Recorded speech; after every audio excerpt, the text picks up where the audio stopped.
sekalian. Di video kali ini saya akan menyampaikan atau memberikan penjelasan bagaimana penginjilan itu dilakukan dengan metode Amaki. Nah, di samping saya sudah ada pendengar atau sasaran penginjilan yang akan saya lakukan pada kali ini. Halo, Shalom. Shalom. Bagaimana kabarnya pada hari ini? Baik. Puji Tuhan. Nah, sebelumnya dapatkah kita melakukan perkenalan terlebih dahulu dengan adik siapa? Nama saya Beatrix. Nama saya Lydia Saragi. Di sini saya ingin mengucapkan terima kasih atas kehadiran dan waktu saudara untuk mendengarkan kabar sukacita atau penginjilan yang akan saya sampaikan dengan saudara. Nah, sebelumnya, apakah saudara telah tahu metode penginjilan Amaki ini? Tidak. Nah, metode Amaki ini adalah singkatan kata dari anugerah, manusia, Allah, Kristus, dan iman. Dan bagaimana metode Amaki ini dilakukan? Nah, ini diawali dengan pertanyaan, menurut saudara, apakah yang secara pasti dan perlu dipersiapkan di kehidupan manusia? Kematian. Iya, saudara. Seperti yang saudara katakan bahwa kematian itu adalah satu hal yang pasti terjadi bagi semua umat manusia. Nah, namun muncullah pertanyaan, menurut saudara, jika saudara meninggal pada saat ini atau mengalami kematian, apakah saudara yakin bahwa akan bersama-sama dengan Allah di kerajaan surganya? Ya, saya yakin. Ya, seperti yang saudara katakan bahwa saudara yakin, namun banyak orang yang tidak tahu menjawab pertanyaan ini. Nah, namun karena saudara mengatakan yakin, jika saudara berdiri atau ada dihadapkan di pintu surga dan dan Allah menghampiri saudara dan bertanya, mengapa aku harus mengizinkan engkau untuk masuk kerajaan surgaku? Apa yang akan menjadi jawaban dari saudara? Atas perbuatan saya selama ini. Perbuatan seperti apa? Perbuatan baik kah? Ya, perbuatan baik. Nah, sesuai dengan jawaban saudara, banyak juga orang yang menjawab bahwa mereka dapat masuk surga itu karena perbuatan baik mereka seperti beribadah, menjauhi dosa, dan melakukan kebaikan lain sebagainya. Nah, tapi jika kita pikir-pikir, apakah masuk surga itu segampang itu? Tentu tidak, saudara. Karena jika segampang itu, sebaik apa atau perlakuan kebaikan seperti apa yang harus kita lakukan agar kita memenuhi atau layak masuk ke surga? Nah, ini ada ilustrasi bahwa ada seorang raja yang memberikan hadiah kepada seorang pengemis secara cuma-cuma. Nah, padahal pengemis ini tidak memberikan andil atau jasa kepada kerajaannya, namun raja tersebut memberikan hadiah kepada pengemisnya. Nah, ini juga diumpamakan dengan hidup kekal atau surga itu adalah anugerah Allah yang diberikan secara percuma-cuma gratis kepada umat manusia, kepada kita yang tidak layak menerimanya. Nah, jadi hidup kekal atau surga itu diberikan sebagai hadiah gratis. Tidak perlu kita bayar dengan apapun. Baik, seperti yang saya katakan tadi, kita tidak mendapatkan surga karena kebaikan kita, ya saudara. Nah, namun tidak semua orang dapat menerima hidup kekal atau surga ini. Karena apa? Karena ada yang menghalangi kita menerima anugerah hidup kekal ini. Menurut saudara itu apa? Dosa. Ya, seperti yang dikatakan saudara bahwa yang menghalangi kita menerima anugerah itu adalah dosa. Karena dosa itu telah dimiliki atau manusia itu telah memiliki dosa, termasuk kita. Nah, menurut saudara dosa itu apa? Perbuatan yang jahat seperti cakap kotor dan lain-lain. Ya, seperti yang saudara katakan bahwa dosa itu adalah pelanggaran terhadap perintah Tuhan seperti cakap kotor, berzina, mencuri, dan lain sebagainya. Nah, namun tahukah saudara bahwa ada dosa yang tidak melalui perbuatan atau tindakan kita. Misalnya itu adalah kita tidak melakukan perbuatan baik, padahal kita sudah tahu itu perbuatan baik, tapi kita tidak melakukannya. Misalnya seperti di saat saudara melihat seorang anak yang terjatuh di jalan, tapi saudara tidak membantu dia, padahal membantu itu atau menolong anak itu, anak-anak yang terjatuh itu merupakan suatu perbuatan baik, tapi saudara tidak melakukannya, itu sudah termasuk dosa. Nah, dosa ini kita ibaratkan saja, jika kita melakukan 3 dosa saja dalam 1 hari, maka 1 tahun itu kita sudah berbuat 10.000 dosa. Nah, jika kita diberikan kesempatan untuk hidup selama 80 tahun, maka dosa itu akan berkali-kali lipat. Itu ibaratnya 80.000 lebih. Nah, jika dengan dosa sebanyak itu, apakah kita masih layak mendapatkan surga? Tidak. Nah, tidak kan saudara? Nah, seperti gambaran di sini juga, manusia itu tidak dapat menyelamatkan dirinya sendiri dari dosa, seperti seseorang yang terjatuh ke dalam lumpur hisap, dia tidak dapat mengangkat dirinya sendiri. Nah, lalu bagaimana? Sebelum kita ke topik lalu bagaimana itu, manusia itu sering keliru bahwa jika ia melakukan kebaikan, banyak kebaikan, ia akan diselamatkan. Padahal hidup itu tidak seperti timbangan. Kita terselamatkan bukan karena kebaikan kita. Karena apa? Karena untuk masuk surga itu Allah menuntut kita harus sempurna, yang artinya adalah kita tidak boleh melanggar satu aturan apapun yang diperintahkan oleh Tuhan, dan tidak boleh ada satupun dosa dalam hidup kita. Nah, contohnya adalah di saat kita ingin membuat suatu kue, pastilah dalam adonan kue itu kita membutuhkan bahan-bahan, misalnya terigu, telur, mentega, dan lain sebagainya. Namun pada saat kita sudah memasukkan semua bahannya, kita memasukkan satu telur yang busuk. Kita tidak tahu bahwa telur itu busuk. Nah, padahal kita sudah mencampurnya. Nah, pasti nasib dari adonan kue tersebut akan terus terbuang dan sia-sia karena telah tercampur dengan telur busuk tadi. Begitu juga dengan dosa yang satu dosa saja kita lakukan itu sudah mencemari semua kebaikan. Nah, di sini kita juga membuat kita tidak layak di hadapan Allah yang sempurna. Nah, jadi mustahil kita masuk ke surga dengan semua kebaikan yang kita lakukan. Lalu, apakah ada cara lain? Menurut saudara, apakah ada cara lain yang dapat membantu manusia yang berdosa untuk menyelamatkan dirinya? Berbuat baik. Tidak saudara, tidak berbuat baik lagi. Nah, untuk menjawab pertanyaan itu kita melihat bagaimana cara Allah. Nah, sebelum kita ke situ, menurut saudara Allah itu sifatnya seperti apa? Penyayang, maha pengasih, pengampun, dan lain-lain. Ya, seperti yang saudara katakan, banyak juga orang yang keliru akan sifat Allah ini. Ada yang beranggapan bahwa Allah itu seperti seorang kakek yang mengasihi cucunya dan tidak menghukumnya ketika ia melakukan dosa. Nah, ada juga yang beranggapan bahwa Allah itu seperti seorang polisi yang taunya hanya menghukum tanpa memberikan pengampunan. Nah, itu merupakan kekeliruan dan kesalahan dalam berpikir. Nah, Allah itu sebenarnya adalah Allah itu maha kasih sekaligus adil. Nah, Allah itu mengasihi kita dengan kasih yang kekal dan tidak ingin mengampuni kita. Namun muncullah pertanyaan. Tadi dikatakan bahwa Allah itu maha kasih dan adil.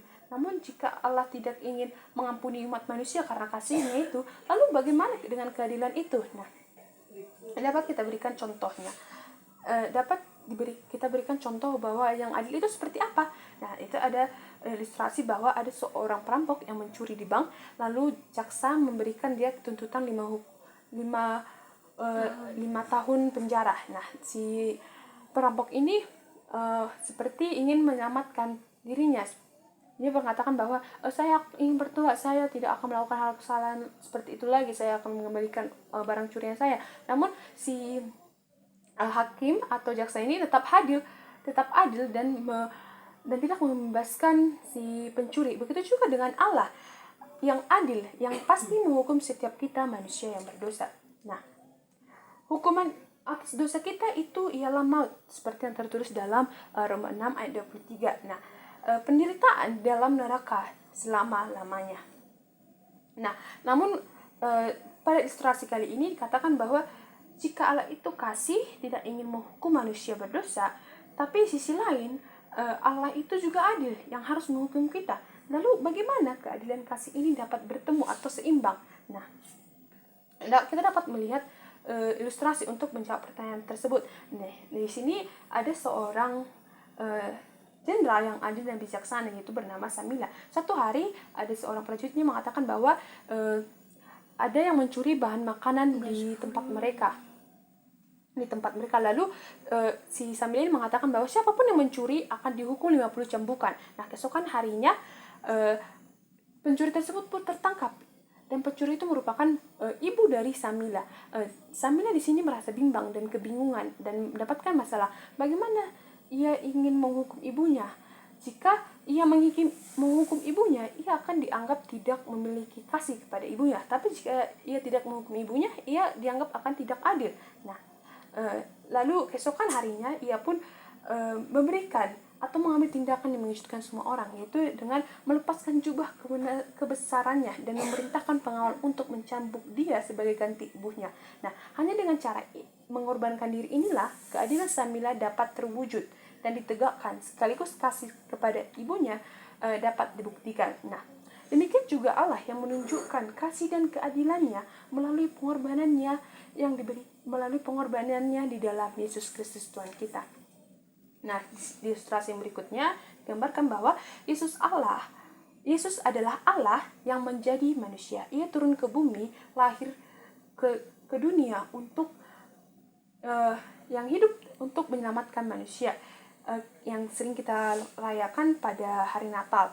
Nah, Yesus itu hidup tanpa adanya dosa. Ia sempurna dan tidak bercela. Nah, karena dia sempurna, maka ialah yang dapat menghapuskan seluruh dosa umat manusia. Nah, di ilustrasi berikutnya gambarkan bahwa Yesus mati di kayu salib untuk menjalani hukuman atas dosa kita. Nah, namun sebelum ia mati, Yesus berkata, sudah selesai. Yang artinya seluruh hukuman dosa kita sudah ditanggung oleh dia sekali dan untuk selamanya. Nah, slide berikutnya itu pada Yesus mati dan dikuburkan, tetapi karena dia Allah, dia memenangkan kematian dan bangkit dan naik ke surga. Nah, sebelum Yesus naik ke surga, ia memberikan dan menawarkan anugerah hidup kekal atau surga dengan cuma-cuma kepada umat manusia. Nah, ini dinamai dengan iman. Nah, iman itu apa? Iman itu ibarat kunci untuk membuka pintu surga, untuk membantu kita masuk ke surga. Nah, namun di antara ini kita dapat melihat di ilustrasi sini, di antara kunci-kunci ini ada hanya satu kunci yang dapat menyelamatkan kita. Nah, satu kunci ini diibaratkan itu adalah iman yang menyelamatkan, dan kunci-kunci lain itu adalah iman yang tidak menyelamatkan. Nah, apa yang disebut dengan iman yang tidak menyelamatkan ini? Nah, di sini dapat kita lihat adalah iman yang tidak menyelamatkan adalah yang percaya tapi tidak tahu atau tidak tahu dia siapa yang ia percayai, hanya ikut-ikut saja. Misalnya hanya melakukan rutinitas seperti beribadah, berdoa, dan melakukan kegiatan tanpa mengerti maksud dari apa yang ia lakukan. Nah, ilustrasinya seperti adalah seorang orang buta yang melompat ke dalam kegelapan. Nah, ini merupakan salah satu iman yang tidak menyelamatkan. Lalu bagaimana iman yang tidak menyelamatkan? Nah, iman yang tidak menyelamatkan adalah yang berikutnya adalah iman yang berdasarkan akal saja, iman yang berdasarkan pemahamannya saja. Misalnya dia hafal tentang isi-isi Alkitab, dia hafal Yesus itu lahir di mana, Yesus itu mati, bangkit, dan naik ke surga itu bagaimana. Itu adalah iman yang berdasarkan akal saja atau pemahaman saja. Ini adalah dia hanya mengetahui Yesus di pikirannya, tetapi tidak mengandalkan Yesus untuk keselamatannya. Lalu iman yang tidak menyelamatkan berikutnya adalah iman yang sementara. Ini bagaimana? Ini adalah yang sudah mengandalkan Yesus tapi hanya untuk hal-hal sementara. Misalnya seperti untuk memenuhi kebutuhan duniawinya. Nah, ini iman tidak menyelamatkan karena ia tidak mengandalkan Yesus dalam kehidupannya untuk menjadi juru selamatnya. Ia hanya mengandalkan Yesus untuk membangun atau memenuhi kebutuhan duniawinya. Nah, lalu bagaimana iman yang menyelamatkan itu? Iman yang menyelamatkan adalah mengenal dan mengandalkan Yesus saja sebagai Tuhan dan juru selamat untuk memperoleh hidup yang kekal. Nah, contohnya adalah ada seorang yang bernama Blodin yang akan menyeberangi air terjun Niagara dengan berjalan di seutas tali saja. Nah, ia berhasil melewati seutas tali itu. Dia berhasil menyeberangi dengan membawa beban di dalam dorongannya. Nah, namun tiba-tiba ada MC bersuara dan mengatakan bahwa apakah penonton percaya Blodin bisa menyeberangkan seseorang di dalam kereta dorongnya? Lalu penonton berkata percaya. Namun ketika MC-nya mengatakan siapa yang ingin maju atau siapa yang ingin dibawa si Blodin ini, semua penontonnya terdiam, tidak ada lagi yang bersuara. Namun tiba-tiba ada seorang anak yang berteriak mengatakan, saya percaya dan saya mau. Nah, lalu si Brownie itu menyeberangkan anak itu dan bawa anak itu dengan selamat. Nah, dari ilustrasi ini kita dapat melihat bahwa anak yang mempercayakan dirinya kepada Blodin itu dapat dikaitkan dengan atau disamakan dengan iman yang menyelamatkan, yang artinya bukan hanya melalui perkataan atau ikut-ikut saja, tetapi ia mempercayakan seluruh hidupnya kepada Yesus saja sebagai juru selamat dan Tuhan untuk memperoleh hidup yang kekal. Nah, dari ilustrasi dan penjelasan saya tadi, saudara dapat muncul pertanyaan yang akan saya tanyakan, yaitu apakah Anda mengerti bagaimana bisa masuk surga? Ya, percaya dengan iman yang menyelamatkan. Ya, jika saudara mengatakan sedemikian seperti yang Anda katakan, nah muncullah pertanyaan. Jika Anda mengatakan seperti itu, apakah Anda mau menerima hadiah hidup kekal atau surga ini? Ya, saya mau. Nah, jika saudara mengatakan seperti itu, jika saudara ingin menerima hadiah kehidupan kekal ini, maka atau berarti saudara mau menerima Yesus Kristus sebagai sang pemberi hidup yang kekal.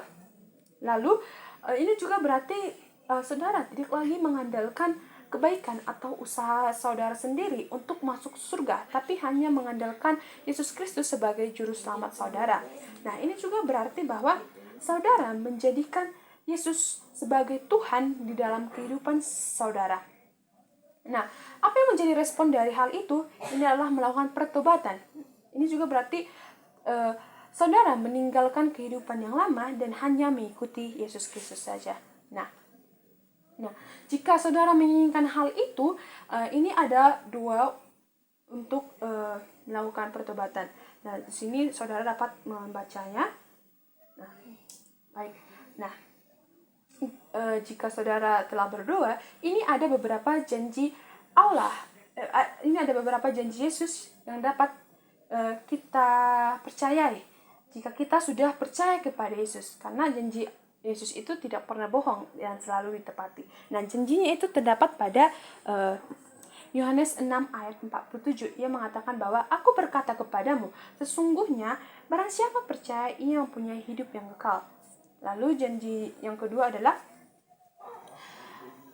terdapat pada Yohanes 10 ayat 28. Nah, ia mengatakan bahwa aku memberikan hidup yang kekal kepada mereka dan mereka pasti tidak akan binasa sampai selama-lamanya dan seorang pun tidak akan merebut mereka dari tanganku. Nah, kita dapat melihat ilustrasi ini. Jaminan keselamatan kita bukanlah mengandalkan kesetiaan atau kekuatan kita yang rapuh, yang selalu terus-menerus berpegangan kepada tangan Tuhan. Namun, yang kita andalkan itu adalah Allah yang memiliki kekuatan yang teguh, tak pernah lelah, setia memegang tangan kita. Nah, lalu jika sudah seperti itu, saudara, ini ilustrasi yang berikutnya ditampilkan pada pertanyaan yang saya tanyakan tadi yang di awal. Nah, jadi jika saya tanya, apakah saudara sudah yakin masuk surga, pasti saudara mengatakan, iya, saya yakin dan pasti masuk surga. Karena apa, saudara? Tadi saya sudah mengatakan bahwa karena percaya kepada Yesus saja dengan iman yang menyelamatkan, bukan karena perbuatan baik yang kita lakukan. Nah, kita dapat melihat di sini bahwa ada seseorang yang memberikan tali yang cukup panjang dan kuat kepada seseorang yang terperosok di dalam jurang. Nah, ini juga dimuatkan dengan karya keselamatan Allah yang sempurna, yang tidak perlu ditambahi oleh perbuatan baik manusia. Karena apa? Karena keselamatan yang diberikan Allah itu sudah sempurna. Namun perbuatan baik ini apakah masih perlu kita lakukan? Iya, saudara, masih perlu, karena perbuatan baik ini merupakan tanda syukur kita atau respon kita terhadap keselamatan yang diberikan Tuhan kepada kita. Dan ini juga menjadi sebuah bagian dari iman kita. Nah, dari penjelasan saya ini, saudara, karena saudara tadi telah percaya, saya juga sudah percaya, maka kita ini merupakan anak-anak Allah. Dan Allah ingin kita bertumbuh. Dengan apa? Dengan membaca Alkitab setiap hari, berdoa senantiasa, beribadah dengan tulus, bersekutu dengan teman-teman seiman dan bersaksi. Nah, untuk menutup penginjilan saya pada kali ini, saya ingin mengajukan pertanyaan terakhir, saudara. Maukah saudara menceritakan kabar baik ini kepada orang lain? Ya, saya mau. Baik, saudara, terima kasih atas jawaban dari saudara. Shalom. Shalom.